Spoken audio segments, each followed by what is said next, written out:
राधे राधे जी। आप सभी भक्तों का मेरे channel modern at the rate Laddu Gopal में स्वागत है।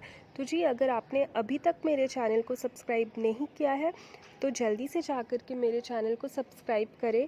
साथ ही साथ बेल आइकन को प्रेस करें, इससे मेरी वीडियो की नोटिफिकेशन सबसे पहले आपको मिलेंगी। और पहली चीज़ कि आज नव वर्ष की आप सभी को बहुत ज़्यादा शुभकामनाएं।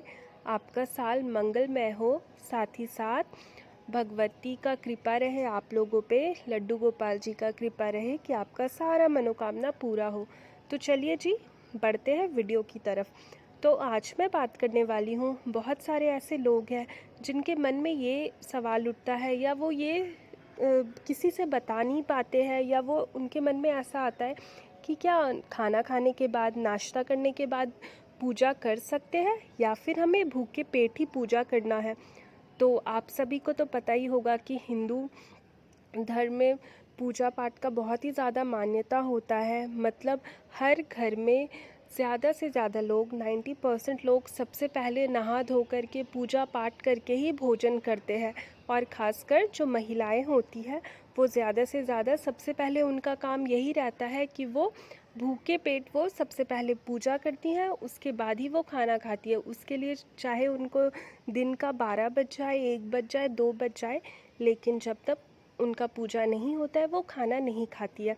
तो सबसे पहले आपको ये चीज़ समझना होगा कि ऐसा कहीं पे भी नहीं लिखा है कि आपको भूखे पेट ही पूजा करना है। क्योंकि आज के टाइम पे जो है, आपका जो हेल्थ है, आपका जो शरीर है, वो सबसे ज़्यादा मैटर करता है कि क्या आप उतने देर भूखे रह सकते हैं। क्योंकि इतने देर भूखे रहना बिल्कुल भी सही नहीं है।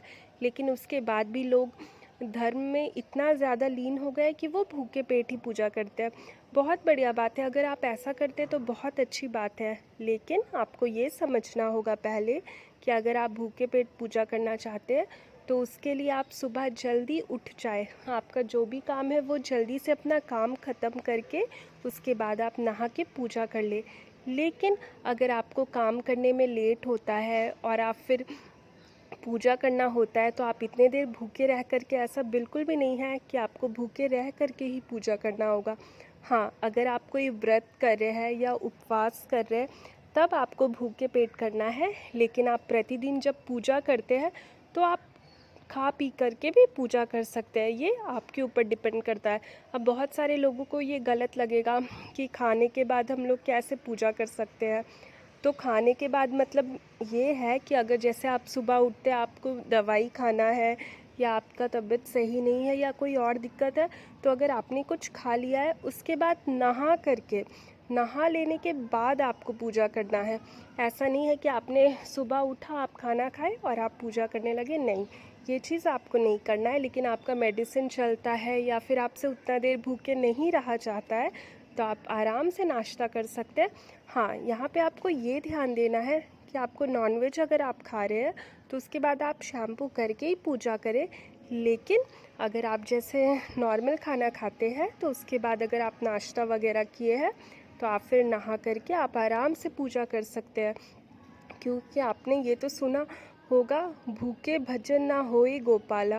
भूखे पेट भजन भी नहीं होता है। तो इसीलिए बिल्कुल बिना किसी फिक्र के आप आराम से पूजा पाठ कर सकते हैं। भगवान जी आपसे नाराज़ नहीं होंगे। क्योंकि अगर आप अच्छे मन से पूजा करते हैं तो इसमें बिल्कुल भी कोई दिक्कत नहीं होगा। कि अगर आपका कोई व्रत है या आप उपवास करने वाले, तब तो बिल्कुल आपको ऐसा नियम करना है। अगर आप को कुछ खाना पीना नहीं है तो आप वैसा करिए। लेकिन प्रतिदिन पूजा में अगर आपसे नहीं बन पाता है तो आप बिल्कुल नाश्ता करके फिर नहा करके पूजा कर सकते हैं। लेकिन अगर आपसे हो सके तो आप कोशिश करिए कि आप सुबह जल्दी उठ करके नहा करके उसके बाद भगवान जी का पूजा करें। बाकी ये अपना मानना होता है। बहुत सारे लोग ऐसे होते हैं जो खा पी करके भी पूजा पाठ करते हैं। बहुत सारे ऐसे लोग हैं जो भूखे रह के भी करते हैं। तो इसमें ऐसा नहीं है कि आप कर सकते हैं या नहीं कर सकते हैं, ये बस आपके ऊपर है। क्योंकि ये समझ जाइए कि अगर आप भूखे पेट उतना देर रह के पूजा कर रहे हैं तो आप मन से खुश नहीं हैं। आपके मन में बार बार यही लगते रहेगा कि भगवान जी की वजह से आप इतने देर भूखे हैं, उसके बाद पूजा कर रहे हैं, तो आपके मन में ऐसा आएगा तो ना आपको अच्छा लगेगा और ना ही भगवान जी को। और अगर आप खा पी कर के पूजा पाठ करें लेकिन आपका मन खुश है तो सब कुछ बढ़िया है। तो बस आज के लिए इतना ही। अगर आपको मेरी वीडियो अच्छी लगी हो तो वीडियो में एक लाइक करिएगा। चैनल में नए हैं तो चैनल को सब्सक्राइब करिएगा। मिलते हैं एक नए वीडियो के साथ, तब तक चैनल में बने रहें।